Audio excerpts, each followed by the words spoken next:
어느 날 내가 아무 말도 하지 않았는데 상대가 화를 냅니다. 무례한 말 앞에서 속이 뒤집히는데 차마 똑같이 말할 수는 없죠. 그럴 때 철학은 말합니다. 진심은 결국 돌아온다고. 마음을 다치게 하는 사람들, 왜 꼭 가까이에 있을까? 살다 보면 이상하게 늘 한 명쯤은 있습니다. 모두가 웃고 있는데 혼자 찬물을 끼얹는 사람. 누가 무슨 말을 하든 꼭 마지막에 말꼬리를 잡고 굳이 왜곡해서 불편하게 만드는 사람. 대부분 그런 사람은 멀리 있지 않아요.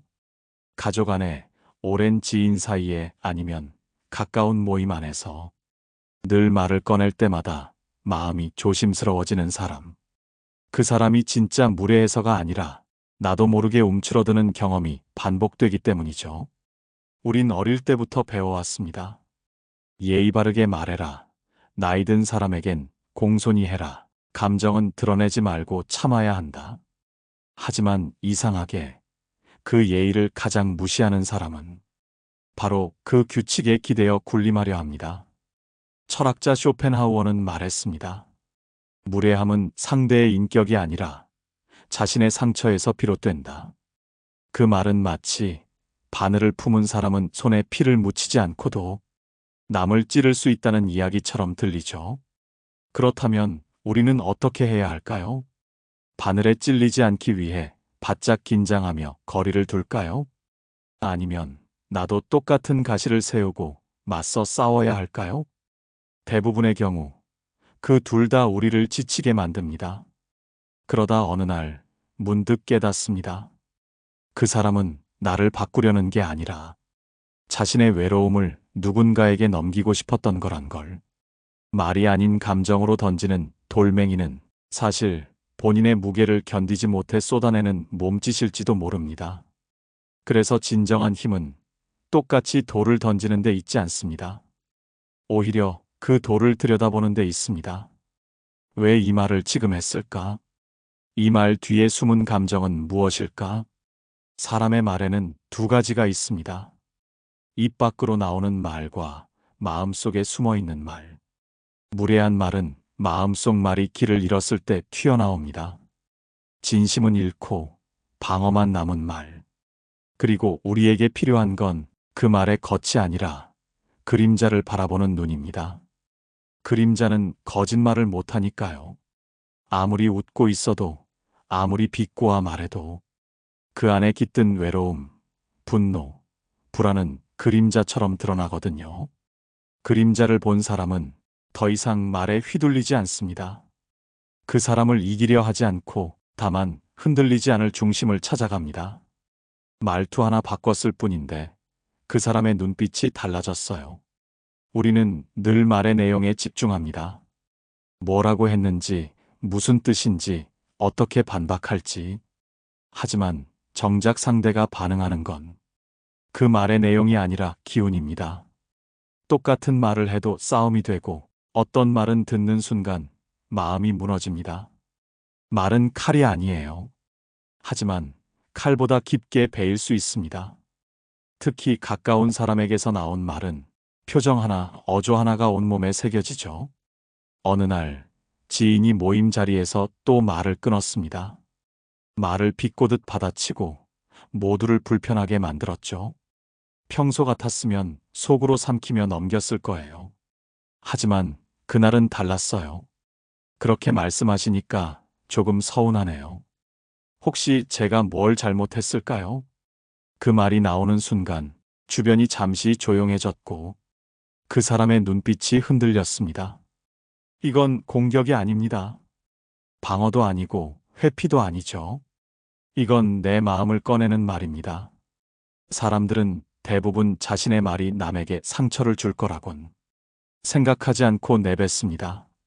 하지만 누군가 그 말이 마음 아팠다고 말해주면 그제야 거울을 보듯 자기 자신을 돌아보게 됩니다. 여기서 중요한 건 단정이 아니라 질문이라는 겁니다. 왜 그렇게 말하세요? 라고 따지면 상대는 방어를 선택하겠죠. 하지만 혹시 제가 뭘 잘못했을까요? 는 상대를 낮추지 않고 내 마음을 보여줍니다. 이 말은 스스로 무장을 풀겠다는 표시이고 상대에게도 무기를 내려놓을 기회를 주는 말입니다. 말은 담긴 마음을 들키지 않으려 할 때 날카로워지고 솔직해질수록 부드러워집니다. 철학자 하이데거는 말했습니다. 말은 존재의 집이다. 그 말 속에 우리가 어떤 존재인지, 어떤 세계를 살고 있는지가 담겨 있다는 뜻이죠. 진상을 공손하게 만드는 건 논리가 아닙니다. 설득이 아니라 존재로 말하는 겁니다. 그리고 존재로 말할 수 있는 사람은 무례한 사람 앞에서조차 흔들리지 않는 중심을 지닌 사람입니다.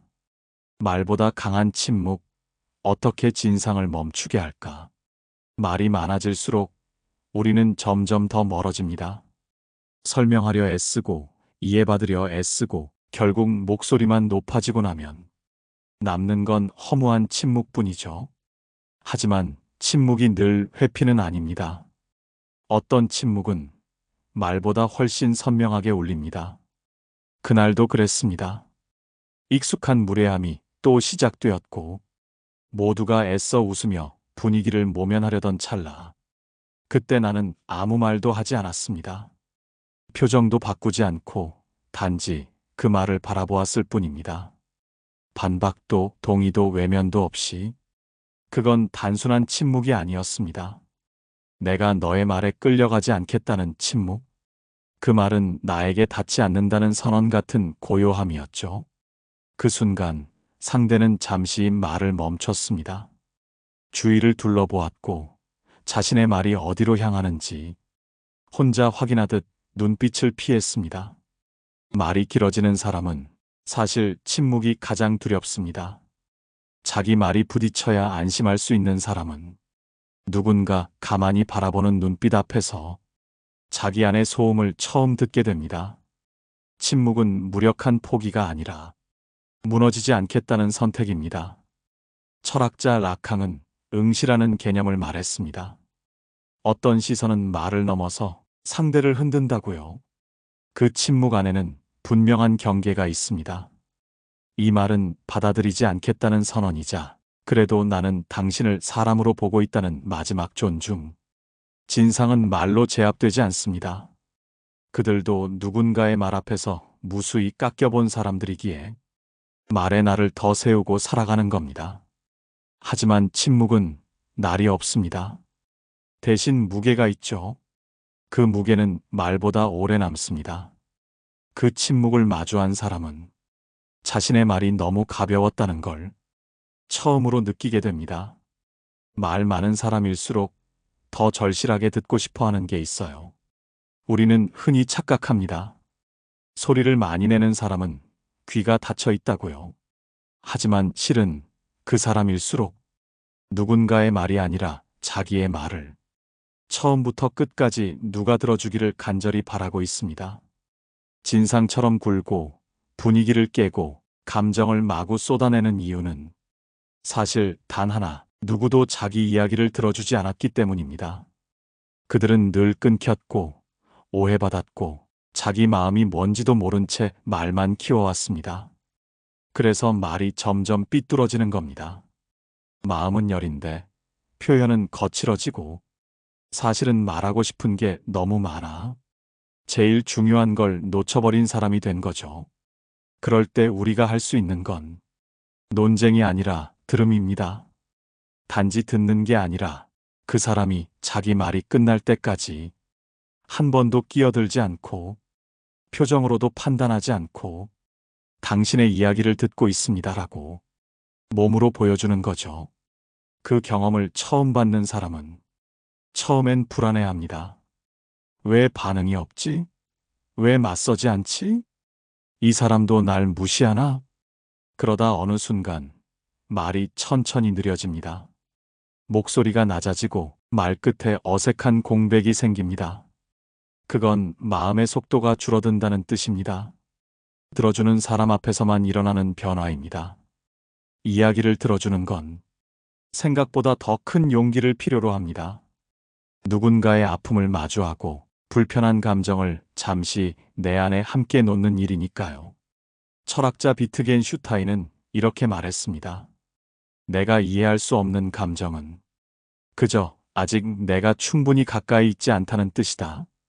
우리가 누군가를 이해하지 못할 때 가장 먼저 필요한 건 이해하려는 말이 아니라 가까이 머무는 존재입니다. 진상처럼 느껴졌던 사람도 한 번쯤 자기 이야기를 다 해본 적 없는 사람일 수 있습니다.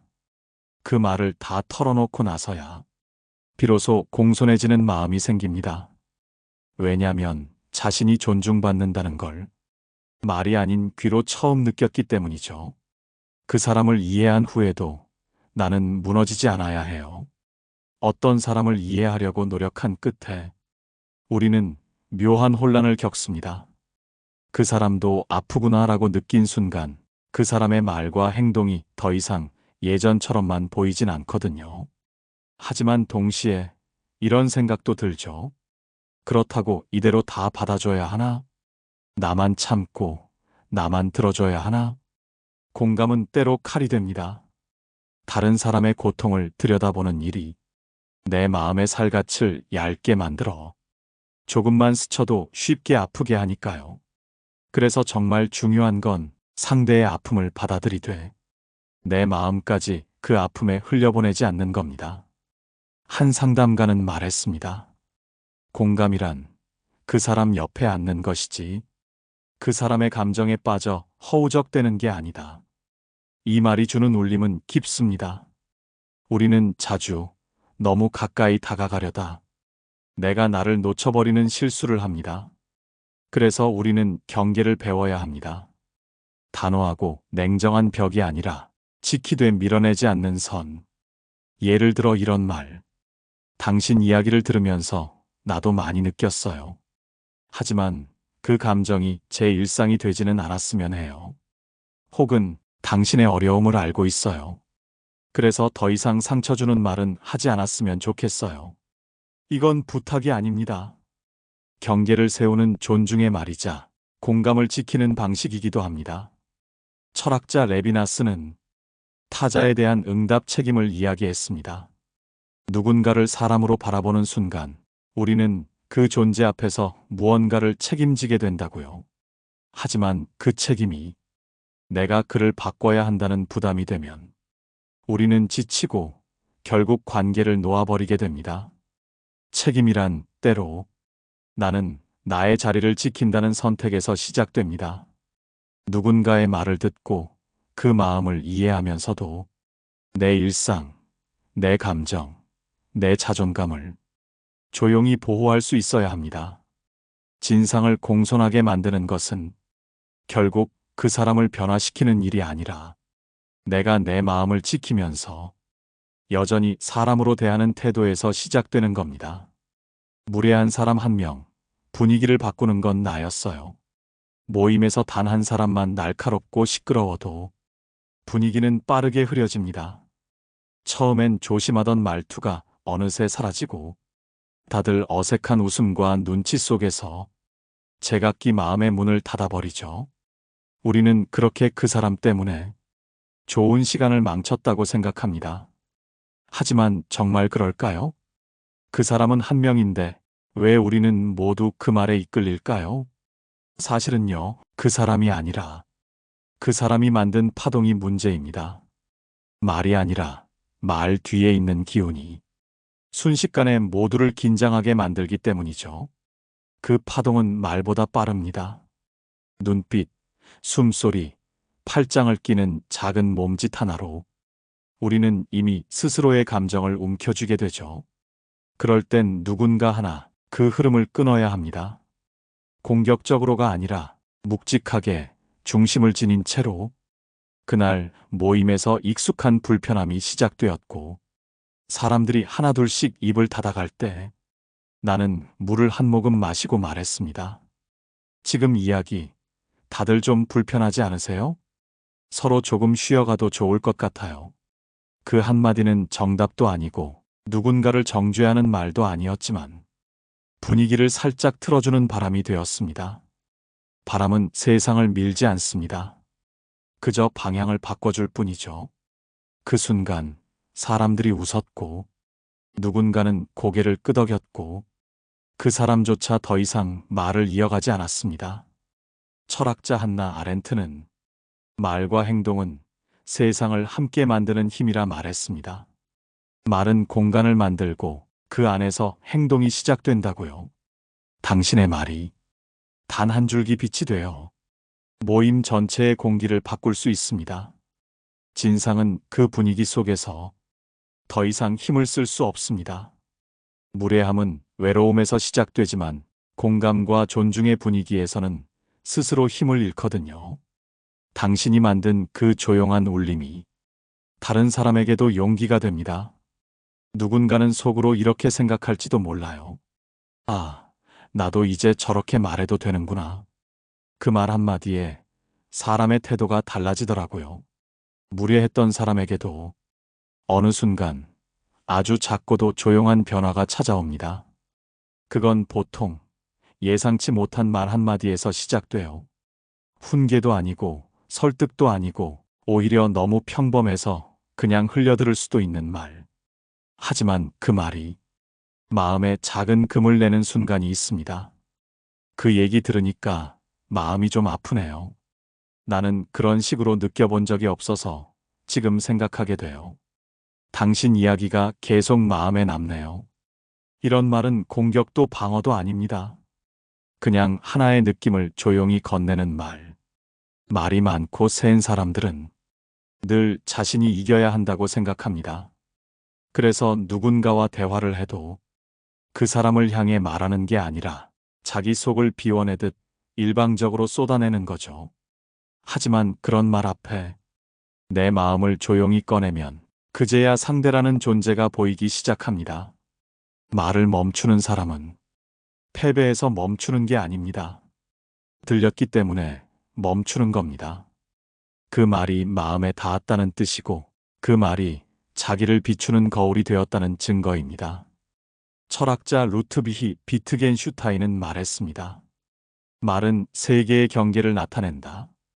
내가 할 수 있는 말이 곧 내가 볼 수 있는 세계이고 새로운 말을 들으면 그만큼 새로운 세계의 문이 열린다는 뜻이죠. 그 사람에게 당신의 말이 그동안 본 적 없는 세상의 창이 될 수 있습니다. 그건 조용하지만 깊고 짧지만 오래가는 말이에요. 바로 그런 말 한마디가 무례하던 사람의 시선을 바꾸고 자신의 말투를 돌아보게 만들고 때로는 처음으로 사람과 대화한다는 감각을 느끼게 해줍니다. 그리고 그 순간 우리는 깨닫게 됩니다. 아, 결국 사람은 이기려는 말보다 닿으려는 말에 마음을 연다는 걸요. 진상이 내게 가르쳐 준 것들, 그건 고마움에 가까웠어요. 처음엔 그 사람을 피하고 싶었습니다. 어색한 말투, 가시 돋친 말, 도무지 이해되지 않는 행동들 속에서 나는 늘 움츠러들었고 때로는 무력감을 느꼈습니다. 하지만 그 사람을 밀어내지 않고 들어주고 바라보고 말하지 않으며 천천히 나의 마음을 들여다보기 시작했을 때 놀라운 일이 일어났습니다. 나는 그 사람을 통해 나 자신을 더 깊이 알게 되었습니다. 왜 나는 그 말에 상처를 받았을까? 왜 나는 침묵하지 못했을까? 왜 나는 이기고 싶었을까? 그 모든 질문은 그 사람을 향한 게 아니라 결국 내 안에 가장 연약한 부분을 향한 것이었습니다.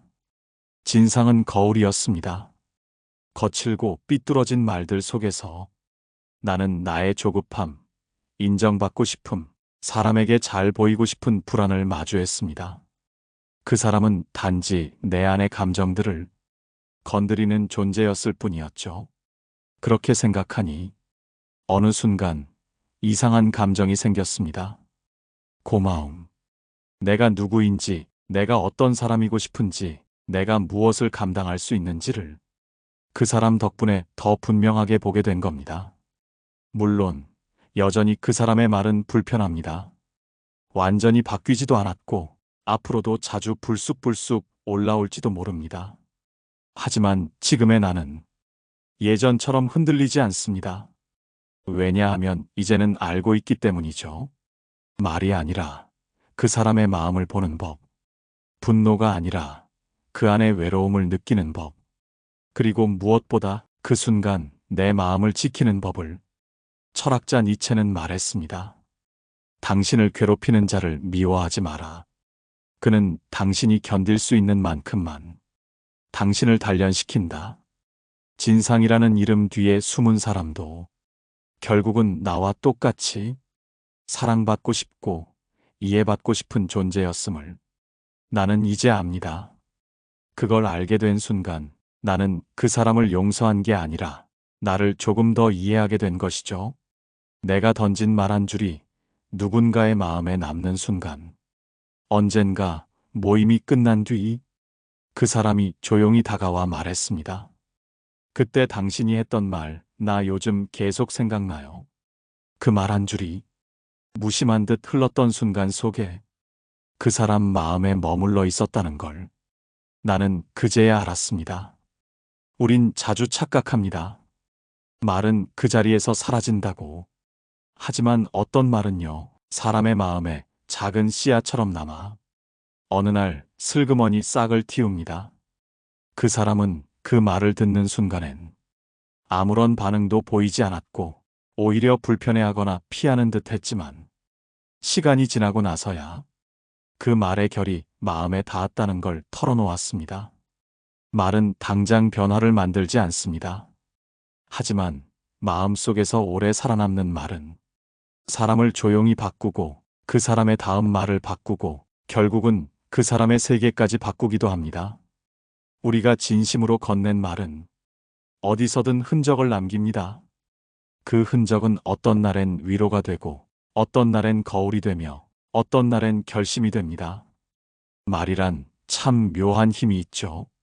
내가 아무 뜻 없이 던진 말이 누군가에겐 지워지지 않는 문장으로 남기도 하니까요. 그래서 우리는 말할 때마다 마음에 물을 담아야 합니다. 조용하지만 깊게 상대의 마음밭에 떨어질 때 마르지 않는 촉촉함으로 남을 수 있도록. 철학자 가브리엘 마르셀은 진정한 말은 타자의 존재를 존중하는 기도다라고 했습니다. 말을 통해 우리는 서로의 마음에 손을 얹는 거예요. 조심스레 그러나 깊이. 그 진상이라 불리던 사람도 당신의 말 한 줄을 떠올리며 스스로를 돌아보고 조금씩 다른 길을 향해 걸어갈지도 모릅니다.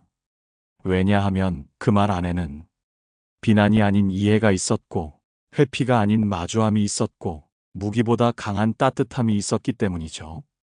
끝내 나 자신을 지킨 사람에게 돌아오는 것들, 진상처럼 보이던 사람에게 말을 아끼고 귀를 기울이고 가슴 안쪽에서부터 중심을 지켜낸 시간들. 그건 참 지치는 여정이었습니다. 쉽게 화내지 못하고 억울해도 웃으며 넘기고 불편한 상황에서조차 사람답게 있으려 애썼던 날들. 그런데 이상하게도 그 시간을 지나온 지금 가장 크게 달라진 건 그 사람이 아니라 바로 나였다는 걸 알게 되었습니다. 이제 나는 누가 무슨 말을 해도 쉽게 흔들리지 않습니다. 누군가의 말투에 상처받지 않고 비난에 휘둘려 내 자신을 바꾸려 들지도 않습니다. 나는 내가 어떤 말에 약하고 어떤 상황에서 감정이 흐트러지는지를 이제는 알게 되었고 그런 나를 조용히 다독일 줄도 알게 되었어요. 그건 결코 작지 않은 변화입니다.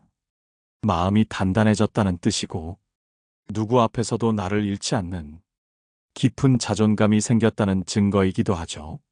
무례한 사람을 이해하고도 나 자신을 지킬 수 있었던 그 시간은 나에게 힘이 무엇인지를 알려줬습니다. 힘이란 말로 누르고 이기는 게 아니라 말 없이도 흔들리지 않는 상태. 다른 사람이 나를 흔들 수 없는 곳에 내 마음을 조용히 세우는 일. 그리고 그 상태에 도달했을 때 우리는 이제 더 이상 그 사람을 두려워하지 않게 됩니다. 그 사람을 바라보는 눈빛이 바뀌고 그 사람을 대하는 말투에 여유가 생기며 무심하게 흘렸던 말 한 줄이 누군가에겐 따뜻한 바람이 되기도 합니다. 철학자 마르틴 부버는 말했습니다. 나는 너와의 관계 속에서 나를 완성한다. 진상이란 이름의 타인도 결국은 나를 더 단단하게 만들어주는 관계였습니다. 그리고 그걸 지나온 당신은 더 이상 누구에게도 휘둘리지 않고 어떤 대화 속에서도 품위를 잃지 않는 사람이 되었습니다. 말로써 사람을 바꾸진 못해도 말로써 스스로를 지켜낸 당신은 이제 누군가에게 존중이라는 이름의 시작이 될 수 있습니다. 이제는 당신이 그 한 줄의 말이 되어줄 차례입니다. 누군가를 바꾸려는 말이 아니라 마음을 여는 말, 세상을 부드럽게 만드는 말. 그 말이 당신에게 돌아온 모든 여정의 증거입니다. 그리고 새로운 누군가에겐 처음 듣는 따뜻함일 테니까요. 우리는 매일 누군가와 말을 주고받습니다. 때로는 상처로, 때로는 위로로 아무렇지 않게 건넨 말이 누군가의 하루를 흔들기도 하죠. 하지만 결국 말보다 오래 남는 건 그 말을 건넨 사람의 마음입니다. 무례한 사람 앞에서도 품위를 지킨 당신, 그 조용한 단단함이 누군가에게는 처음 만나는 따뜻함이 됩니다. 말이 아닌 태도로, 이기려는 대화가 아닌 머물러주는 관계로 이제는 당신의 말이 누군가의 마음에 첫 울림이 되기를 바랍니다. 오늘도 시청해 주셔서 감사합니다.